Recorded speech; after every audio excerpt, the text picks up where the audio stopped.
guys, what is up? It's Balloon and I'm back with yet another drama video for you. Dramas, okay? It's dramas. That is what we're doing. It is Christmas Day at this point. It is Christmas fucking Day at this point. And I'm sat here filming drama videos because do you know what? It's Christmas and I'm having fun and I don't care. Yeah.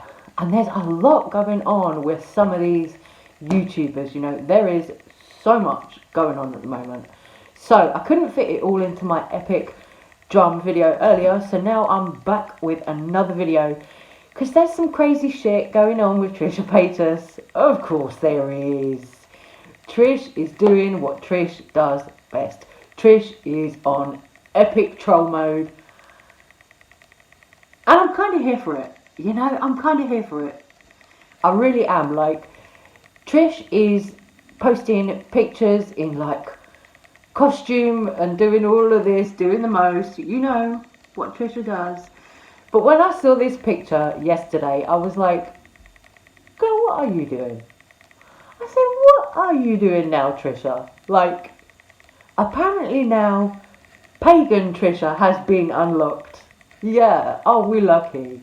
Like, okay, so you're not Jewish now, you're not Buddhist, you're not Hare Krishna, you're not, what was it she was the other day? Oh God, I can't keep track. I legit can't keep track of Trisha Paytas and the trolling right now. Now, Trish, yes, Trish is problematic. Trish has been in a lot of drama with Ethan because Ethan's been taking shots at Trish this whole time. On the H3 podcast, he's been using her for clickbait, using her name to talk about drama on his H3 podcast. People are kind of over it. People are noticing that with Ethan. You know, I've said I do think his behaviour towards Trish is kind of schoolboy bullyish. But Trish, yes, Trish is problematic too. So, you know, pot, kettle, you know, whatever. Tea. That's what a pot and a kettle makes. Tea. Anyway, I was just like, I saw this photo and I was like, this is legitimately terrifying. What is this? Trisha with two, like, baby dolls. And then today she's uploading TikToks.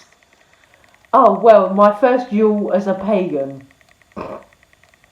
Okay. Do you? I'm like, I just don't even know what to say about Trisha at this point. It's all just like comedy to me now. I'm like, okay, you know, a lot of people have got it in for Trisha Paytas. You know, Mysterious has come out with another video about Trisha's relationships with people, Sean Vanderwilt, you know, Jason Nash, everybody. Mysterious went in on that video, you know, and I do love Mysterious videos because of all the research and the time that she puts into them. But I'm like, damn, you know, I don't think Trish wants this video by Mysterious to be seen. I don't think Trish wants any of the videos by Mysterious that have been put out to be seen. But, you know, here we are. Mysterious is back yet again. Here's another epic Trisha Paytas video where I'm going to expose this, that, and the other. I'm like, okay, so Mysterious is really coming for Trish. And then you've got Trish just continuing to do what Trish does, putting on all the costumes, trolling, having a lovely time. And I'm just like, okay, we're at the Trisha show again. We are at Trishmas again. Trisha is just never going to stop with the trolling, you know. I really don't think so. I mean, you know, it seemed like Trish was ready to put the whole thing with Ethan Klein to bed because Trish really hasn't been talking about Ethan at all lately. Like, you know, completely gone off talking about Ethan and started all this stuff about spirituality and religion and positive vibes and all of this, which, yes, it's all trolling, you know, of course it is. You know, Trish pretending to be Jewish and all of that, getting called out by a Holocaust survivor. Trish has just been Trish, you know. And I genuinely just don't even know what to say about Trisha anymore. I'm like, here we go again. You know, it is literally that. I'm just like, okay, here we are. I don't know what to do except for just laugh. you know. But somebody else that I want to talk about in this video is Gabby Hannah. Now, Gabby Hannah has been posting so much recently on IG stories about numbers and seeing patterns in things. Like she thinks she's seeing omens and all of this kind of stuff. Now, I think that Gabbie is probably revving up to launch another song, you know, release another song. I think that is what she's doing. But she's posting all this stuff, and then she was on stories talking about how her house has got a leak in the ceiling and she was going to go cry in the shower. I'm like, oh, here we go again. Here we go again. Gabby is revving up for something. In this video, I'll be listing all of the reasons that I believe I deserve the honor of being Pete Davidson's next girlfriend. Respectfully, of course, working under the assumption that his relationship with Kim Kardashian is actually a front to distract from the Travis Scott concert. Okay, now here, this bit, I thought Gabby really had a point here.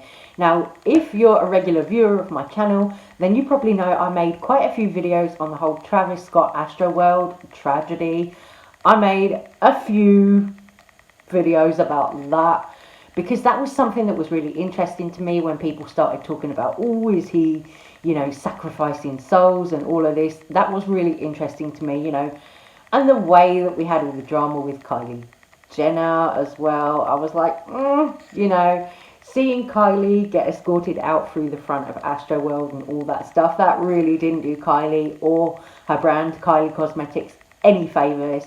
Then Travis Scott came out with that busted interview that he did with Charlamagne the God, and it was just like a load of nonsense that he said, a load of nothing, you know, nothing that was really constructive in that interview for me. But, you know, Gabby Hannah, I do think she had a point there with that point about Travis Scott, about Pete Davidson and Kim Kardashian trying to draw attention to themselves, because, you know, it's the whole Kardashian game plan thing, isn't it? I'm sure it is. The whole Kardashian game plan of, oh look, somebody's in trouble, so let's distract them with this. You know, you can just imagine Kris Jenner, you know, momager, full momager mode, going, oh my god, okay, well, everyone's talking shit about Kylie now, so how can we get the heat off Kylie and Travis? Oh look, Kim, why don't you go and have a relationship with someone problematic? Go and hold hands, take a few pictures, pretend you're dating, you know, very much that. Reason number one, I saw him first. I've been crushing on Pete since 2015, before it was trendy too, before Ariana Grande started dating him, but he had a girlfriend at the time, but he was my attainable celebrity crush, or so I thought, until he started dating literally every A-list celebrity. Number two, not only are we both pretty mentally ill, but we also both had extreme public mental breakdowns, which I know not supposed to romanticize mental illness, but it's a little bit romantic, don't you think? Reason number three, we're both a fan of the Kardashians. Reason number four, I'm ready to leave LA, so it won't have to be long distance. I will come to you, no commute necessary. Reason number five, we both hate social media. So PD, if this video somehow found its way on your radar, I encourage you, stop reaching for the stars and reach down to a washed up fuck up like me. Probably comes as a shock to a lot of you, but I actually do try to live my life as optimistically as possible and see the sunny side of life and live under the assumption that everything happens for a reason. But oh my god, some days you're just like, what the fuck is going on? And it probably seems like small problems to a lot of people, and in the grand scheme of things it is, but oh my god, what the fuck is happening? So today, just today alone, I lost 5 years worth of photos, including a lot of my album assets, memories, videos, notes, songwriting sessions, voice memos, just, you know, the last 5 years of my life gone. And then, oh, now my battery's dying. My roof is leaking out of the fucking light fixtures. So I was trying to like stay sober until like after Christmas. I know I'll get a fucking retching hangover from having alcohol, but that's okay because I'm gonna go fucking take another shower. I just washed my hair. We're gonna wash it again because I'm just gonna sit on the fucking shower floor with my drink and sob my fucking eyes out. Feel free to join me.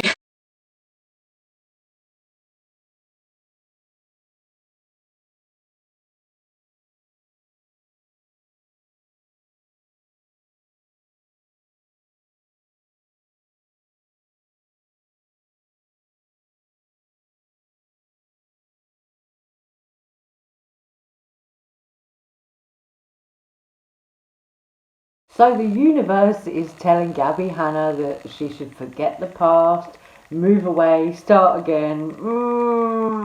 The universe or the internet, I really don't know. You know, Gabby went through all that when she had her 6-part series. She went through all that where she was calling everybody out.